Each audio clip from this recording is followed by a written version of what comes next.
Hi guys, I'm back with another video. Today's video is going to be Friday Night Smackdown News 143. As always, there is not a lot of news, so let's just get right into it. So this show doesn't really have a lot of news because this show is a lot of build up to the Elimination Chamber, which is a week from this Saturday. So it's only like about a week away. So this show is a lot of build up to the Elimination Chamber. So the first thing is the men's Elimination Chamber qualifying match, singles match, Kevin Owens versus Dominic Mysterio. Winner of the men's Elimination Chamber qualifying match and the singles match is Kevin Owens. Third thing, interview with Drew McIntyre, LA Knight segment. Third thing, interview with Tyler Bate and Pete Dunne. Fourth thing is a women's Elimination Chamber qualifying match, singles match, Zelina Vega versus Tiffany Stratton. Winner of the women's Elimination Chamber qualifying match and the singles match is Tiffany Stratton. Fifth thing, AJ Styles and the OC segment. Sixth thing, Damage Control segment. Seventh thing is a tag team match, AOP versus Javier Bernal and Bo Morris, winners of the tag team match, AOP. Now, I want to take a quick break in the news talk some other wrestling news. It's not a lot. So the first thing is that Post Malone did the soundtrack for WWE 2K24. If you don't know, WWE 2K24 will be coming out next month. It will be coming out March 8th, but I pre-ordered the game digitally, so I will be getting the game 3 days earlier. I'll be getting all the bonus content that comes with the game, and I will experience it earlier than most people. But WWE 2K24 will be coming out next month, and Post Malone did the soundtrack for the game, so I'm really interested to see what songs he put in the game. This next piece of news is a part of the show, but I didn't put it on my news because it was kind of weird. So Braun Breaker and Jade Cargill have officially signed to Friday Night Smackdown, but their excuse me, I burped. But their segment was interrupted because of Tiffany Stratton. Tiffany Stratton had a segment between Bianca Belair and Liv Morgan, and that whole segment was iffy, so I didn't write it down, but I wanted to talk about it real quick, those things. So let's get back into the actual news. So, eighth thing, interview with Logan Paul. Ninth thing is a men's Elimination Chamber qualifying match. Singles match, Logan Paul versus The Miz. Winner of the men's Elimination Chamber qualifying match and the singles match is Logan Paul. Yes, Logan Paul cheated again with the brass knuckles to win this match, so he qualified for the Elimination Chamber. 10th thing is a women's Elimination Chamber qualifying match, singles match, Naomi versus Alba Fire. Winner of the women's Elimination Chamber qualifying match and the singles match, Naomi. 11th thing, Grayson Waller and Paul Heyman segment. 12th thing, Dakota Kai and Bayley segment.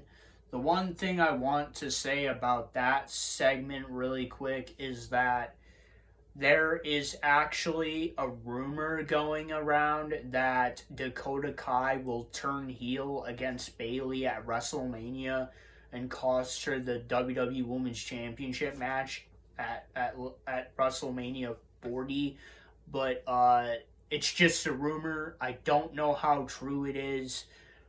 WWE rumors can get really crazy. Most of the time they're not true, but sometimes they can be true.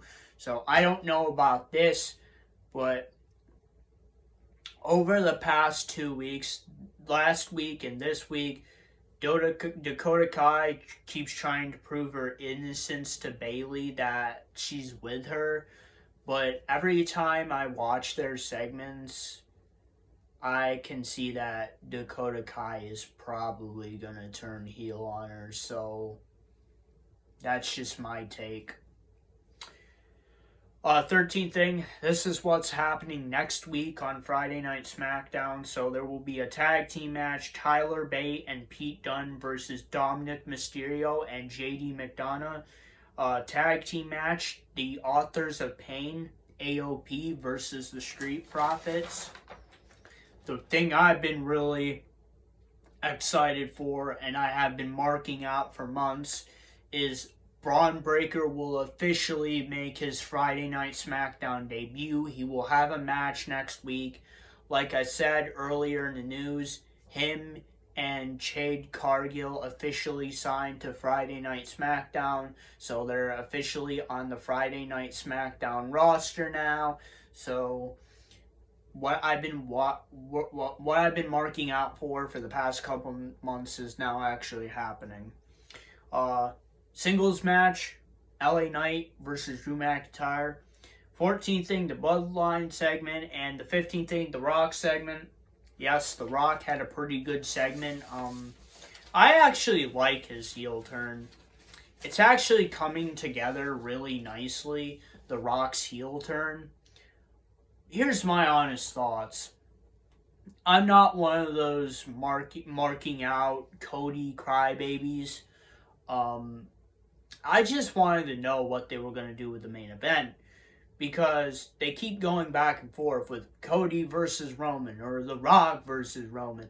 I'm like, why can't you just do both? Like, I understand the argument they're having, but like, wouldn't it make sense to do both?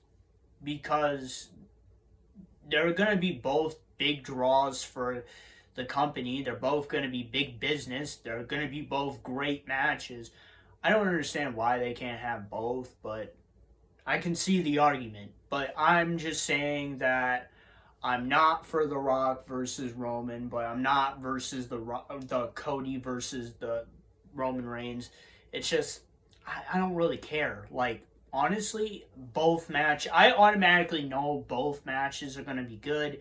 So I'm not a Rock supporter, but I'm not a Cody supporter. I'm neither of those. But The Rock did have a good segment. I did like his heel turn. He's a part of the Bloodline now. He had some pretty good clapbacks in this segment. One of them, he said to a fan, he said, "Shut up, fat ass, before I smack the herpes off your lip." Oh my god, that was so funny. I like that. Also, he just called the Cody crybabies, crybaby bitches. So, overall, I thought the Rock heel turn is going really nicely. We haven't seen a heel Rock in, like, years. The last time we saw a heel Rock when he was facing John Cena, but, like...